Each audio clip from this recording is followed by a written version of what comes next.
First half pretty much sucked for me and my team. I think everyone's not playing their best. And then for me personally, I feel like I should have put myself at a higher standard or something, but pretty much just didn't care. And then now that we're behind, I think I care a lot more.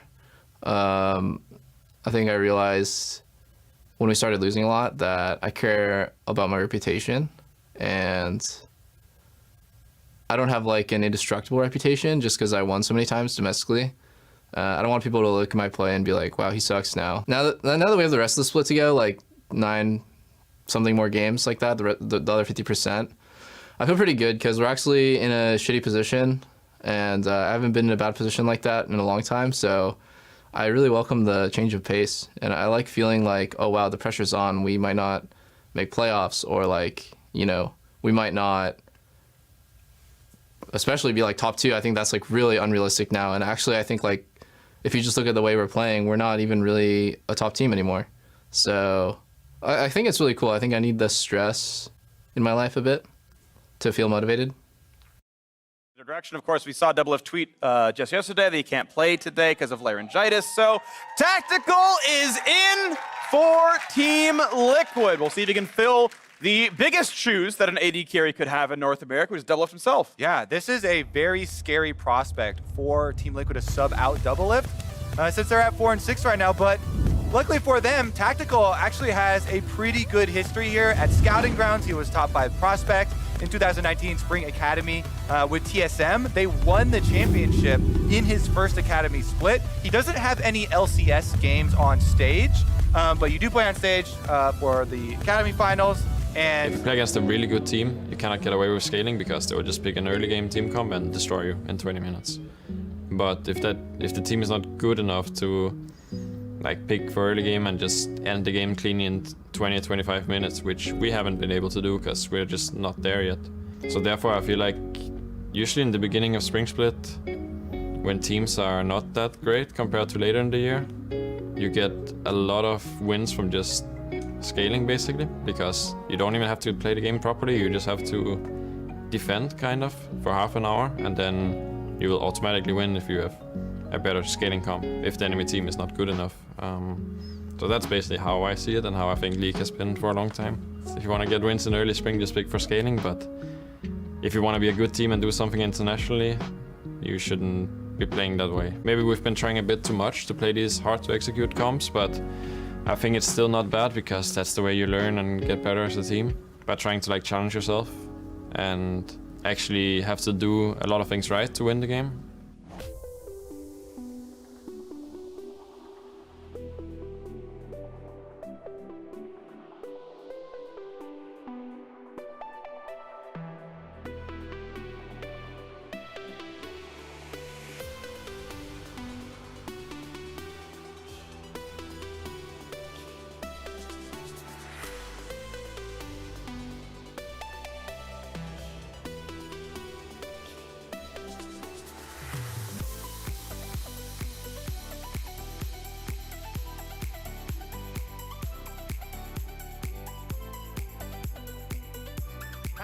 Maokai, Malphite, Poppy, Set Jungle with Cinderhulk is very good as well. It is realistic for TSM to say, actually, double tank is the meta. And I like this a lot. I like this so much that TSM are saying, hey, before anyone else shows us anything, we think Maokai's great. And I agree. Trying to control the wave. Impact, though, has 3, and he's got Brock available. Oh, Broken Blade, body slam, slow, kick back as well, flashes the wall. There's the chase down. Set wants in. It's Saturday, baby. Impact gets first blood. Down a level, so.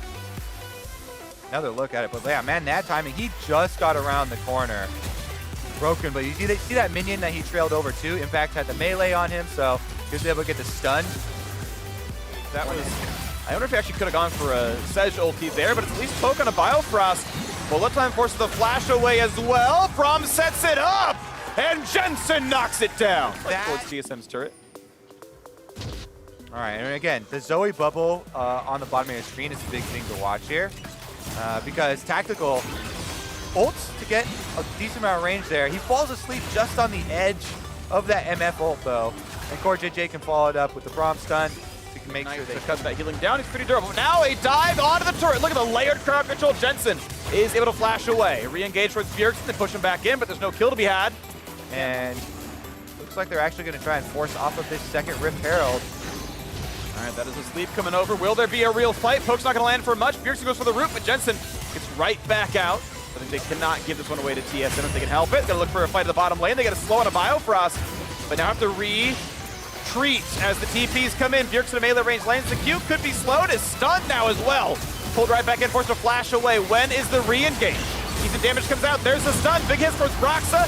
Impact comes in for massive damage, but they had to trade that one for one. Maokai is on the board. Both mid laners gonna kill. The big burst damage early on the low MR targets. He has full magic penetration with the Luden's Echo Burst. Kabe doesn't stand a chance. All right, here's another look at how it started out with the teleport starting channel early. BEAUZ was one of the ones who started channeling at first. Does get the early timer there as TSM used both of them. And Tactical is forced to flash, but BEAUZ can just Q, walk back out, and then he defensively Maokai ults, but Impact goes in at the same time. And you think there's a big separation here, where Impact, top of your screen, TSM then focus on him. The Haymaker, though, lowers Kabe, and then on your screen, look at that. The Devour onto Dardoch meant that that Q went through and killed Kabe. Are looking pretty good here. Yeah, and it can burn down neutral objectives, too. Ooh. Speaking of burning down, though, Broken Blade gets punched a couple of times. Impact has Core right behind him.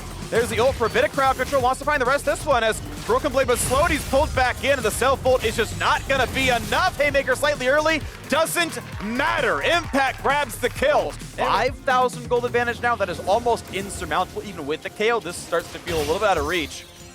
TL maybe turning this corner on their season. Biofrost dropped to 20%. See if they can actually finish off this Turk. Map definitely dark. Where's the flank? Good ult. I like that. Slows. They might find Kabe. They force the Chomp out as Core disengages, but here comes the pushback. They found Kabe. Nice setup for Broxa. Ulti's going to be big damage as Flaps come over, but Jensen has knocked down BEAUZ already. 2 for 0, Team Liquid. Can they finish off the Baron, though? Dardoch looking for a steal. He can try. He's flashless, has the ult, and jumps back over. Jensen marking him so well that TSM going to recall away. Team Liquid had such a rough start to the split. All right, we'll just go down the list once again. Wards on the side. They're trying to figure out where the engagers are. You need to mark them. You can see right now on the mini-map. Here he comes. Set on this side. Broxa very patiently on top. Great MF ult and flash from Core JJ. They want to force out the Devourer before the flank even occurs. And then the job is easy for Broxa. Comes in, perfect combo, passes him over to Impact, and they absolutely dissect TSM in the mid lane. And now attempting to grab the third Drake. This is something that TSM needs to maybe find the comeback. I think they got to go for the smite, but they got to go to force this one down. Is it enough for Dardoch to claim this one? Does grab the smite, but the re-engage could be too good. Explosive cast separates. Ulti out for Broken Blade. Can't get much done. TL gonna chase down the kills. A double kill for Tactical. Give him the third. Oh, this is gonna be a lot right now. Is there the chase down? The TP coming out. Can Core JJ get the stop? That's not gonna happen, but Biofrost can only run and hope that Jensen can't chase him down. But that's the kill picked up. A 4 for 0.